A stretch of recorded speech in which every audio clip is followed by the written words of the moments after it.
Merry Meet Annie here. My reflective prompt for the day is, Annie, what story are you telling? I'm a big fan of storytelling, probably inspired by all the hours my grandparents read to me and the emotion and the passion they put into the stories they told. And then as I grew older, listening to the stories of their lives. I've got one for you. This one from my grandfather. He worked in a shipyard for 60 years, and his story came from there. One day, he found out that a dog had fallen into a huge vat. This is huge, monstrous vat of pitch that was used in part to coat the bottoms of boats. The men pulled the dog out and decided it would not live, so they were thinking of putting the dog out of its misery. My grandfather had the biggest heart in the universe. He stepped in and he took the dog back to the powerhouse where he worked. It took him hours and hours to get the pitch off of that dog, and in the end he had a rather large, naked and shivering dog as his companion. And that dog thrived there in the warmth of the steam boilers in that room. Ugly as sin, my grandfather described that dog to me. But that dog worshipped my grandfather for obvious reasons, and the two became great buddies. Against all odds, the dog not only lived, but it began to thrive. And then his fur started growing back in, month over month, and slowly until in all his glory, he stood dog-proud as a beautiful collie. And he kept my grandfather company in that boiler house for the next decade. Stories. Some stories stay with us because they're beautiful, and some, oh my. Another example of a story. I worked for many years in a local museum. I had the great joy to be part of an oral history program. Our mission was to go out into the local community in search of elders who had a history with the site of our museum, which had been the site of a large gunpowder mill in the 1800s. At the time I worked there, folks in their 80s had been children at the time the mill was active, young children. They were the last alive who could still tell stories about the mills in the 1800s. One day we went to visit a woman who was in her late 80s. She lived in an old Victorian house, and she offered us tea. She was beautiful and had a light shining through her. She was very delicate and yet so carefully tended.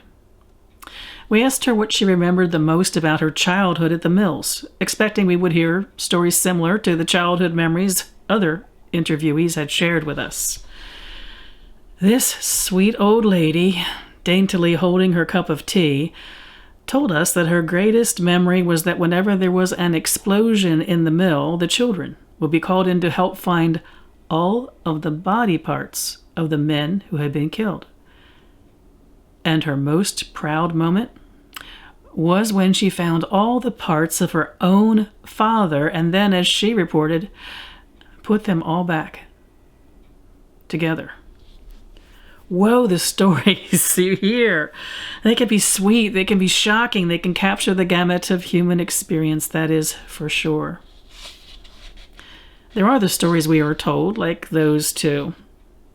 There's the stories we put together by witnessing something or someone. There are the stories that are total figments of our imaginations or the imaginations of others, and stories shared as an art form. I have an absolute favorite that falls into that category, an amazing group of storytellers called Celestial Navigations, which was led by actor Jeffrey Lewis and included folks who supported him with music during, and sometimes images, during his presentations. They made albums of their stories from 1988 through 2007. He died 2014 or 15 or so. If I remember right, I first saw Joffrey tell stories on the old Smothers Brothers TV show. And I was hooked from the start. There are a lot of Celestial Navigations videos on YouTube if you'd like to check them out. One of my favorites is The Train. I'll put a link to it in the box below. So I digressed a bit, but I do love a good story. For my personal reflection, my prompt was to remember that I am a story. That just as I am inspired by the lives of others, their stories, I am living my own. Writing it and editing it as I go along, for sure. Unsure who might be, shall we say, reading what I write as my life. This is the time of the year for storytelling. Historically, it's the time when the great storytellers of the tribes gathered folks around fires in the cold months. The times when community literally huddled together to debut stories from the near season past and to tell the stories again which had been told by those who came before.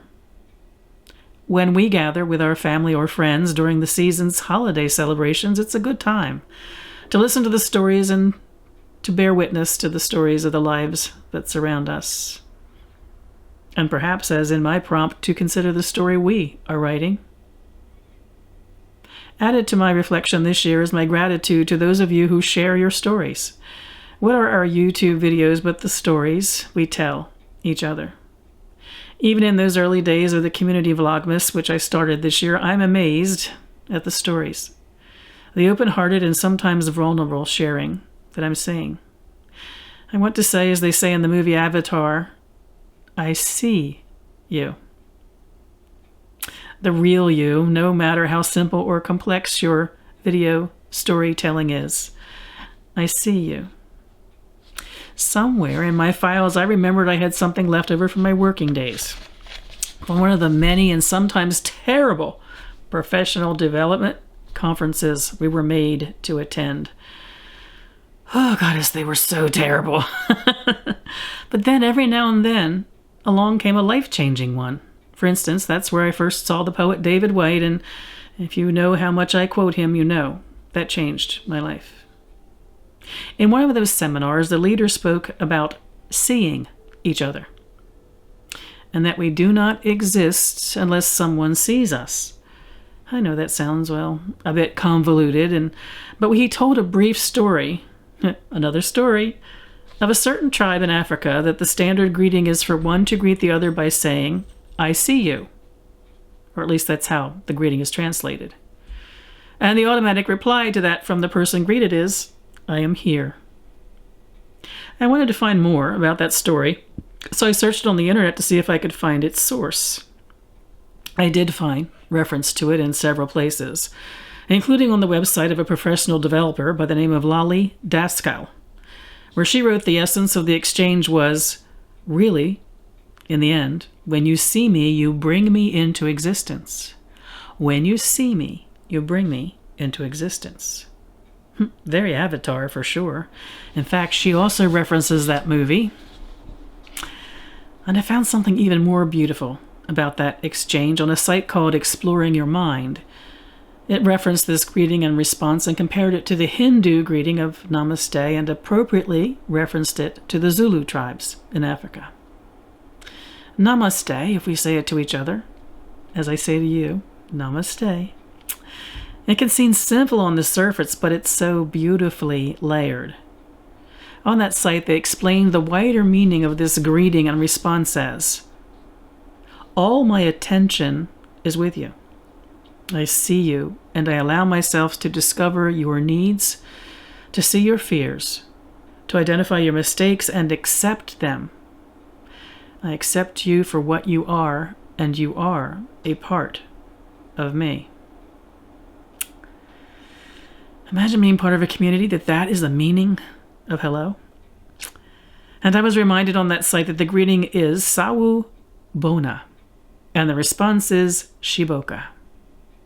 Translated as, I see you and value you, and I exist because of you. So what does this have to do with storytelling? It's where my mind went, the story I began to tell in today's reflection.